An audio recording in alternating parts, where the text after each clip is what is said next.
I didn't do anything on Thursday because of altitude sickness, but then on Friday we had 3 flights. First of all, taking off from Quito, which was quite spectacular because once you got away from the town, you could see the Andes and just the sheer barrenness of it all.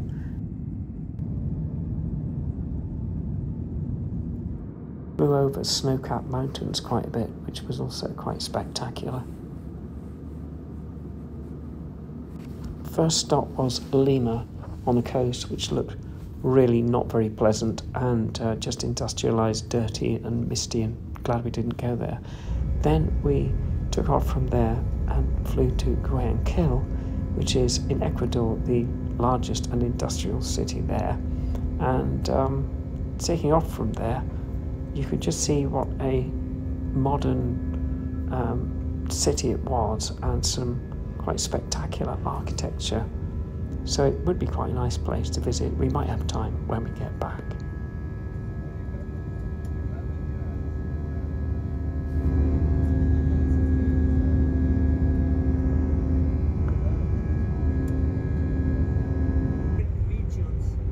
First impressions of Quito going from the airport was that it was very European, very green. We thought you were in perhaps France or Germany. Good roads, good infrastructure, and completely different from what we'd seen in Peru, which was very third world. And then it was quite a drive, and you realise that Quito is an incredibly long city of about 3 million people, and some spectacular statues like that one, which we'll visit the next day. Very modern.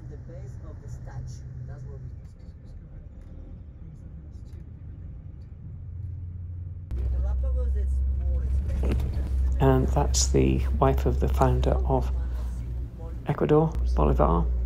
Lots of narrow streets, very reminiscent of places like Rome and Italy and Spain. Very colourful, much better. And the hotel was quite spectacular inside. You can see this interesting interior, which dates from about 1600. And again, you could sit downstairs. Quite special, really. Then around this area, which is the old town, which is actually quite nice to walk around in the day and gets very busy, but it's completely empty at night.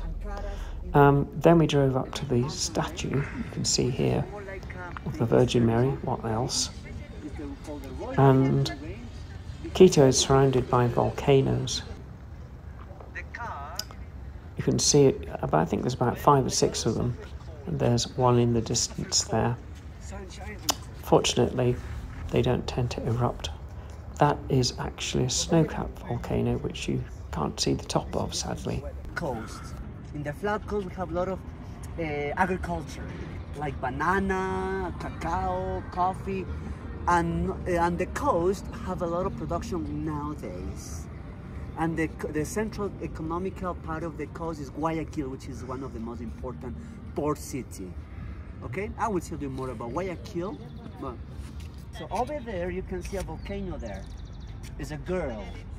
That's a girl. It's called Cotacachi. Maria Isabel de las Nieves. Mary Isabel of the snow. Then we have the second mountain range there. Can you see like that mountain range there? Can you see? Yes. That's called, the third mountain range that we have in Ecuador. We call it the Knots of Mountains. That mountain range goes from east to west. You can just make out ash clouds coming out of a volcano in the distance there. It's the first time I've ever seen a volcano actually erupting ash clouds. And a couple of times a year ash falls on Quito, but only a slight dusting, but quite spectacular. We then drove back into the centre and looked at one of the cathedrals, which is interesting because the gargoyles are actually Ecuadorian animals, such as you can see there, turtles. And there are pumas and dolphins and even giant guinea pigs. So that's quite unusual. But also for Latin America. Land iguanas, marine iguanas. Over there we have a sort of... We went inside and there was a christening going on, which was really sweet. and then walked around the outside for a bit and learnt about the history of Ecuador. Turtle. They more or less finished the trip. Because he came to South America. And then we went back into the old town, which was buzzing with activity. We went to some of the museums and churches. This is a statue dedicated to Bolivar, the founder of Ecuador.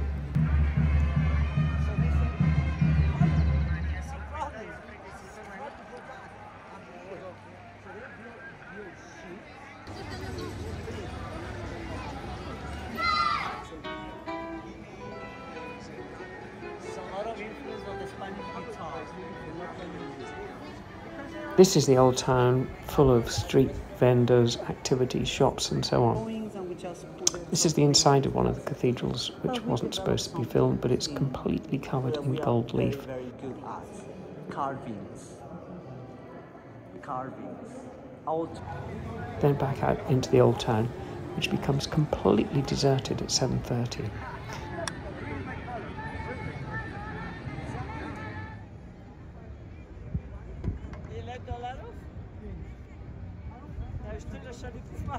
And there in the distance is the statue of the Virgin Mary that we were at.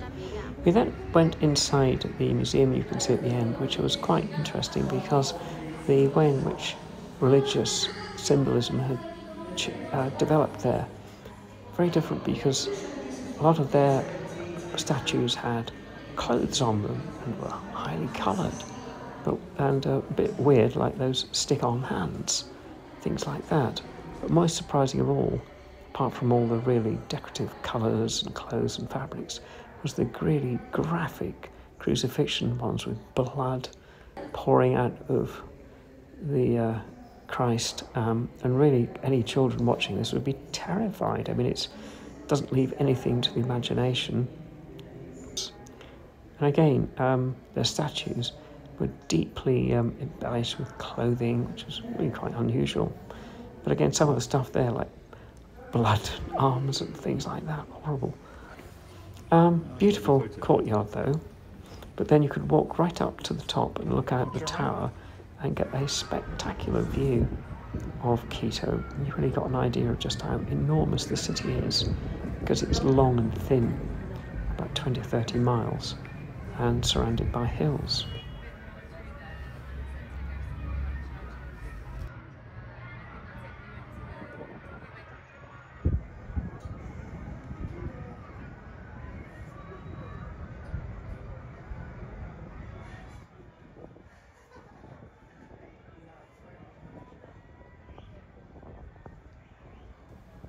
Then we went back into the old town, and street vendors everywhere, including this chap who juggles in front of the traffic when it stopped for money.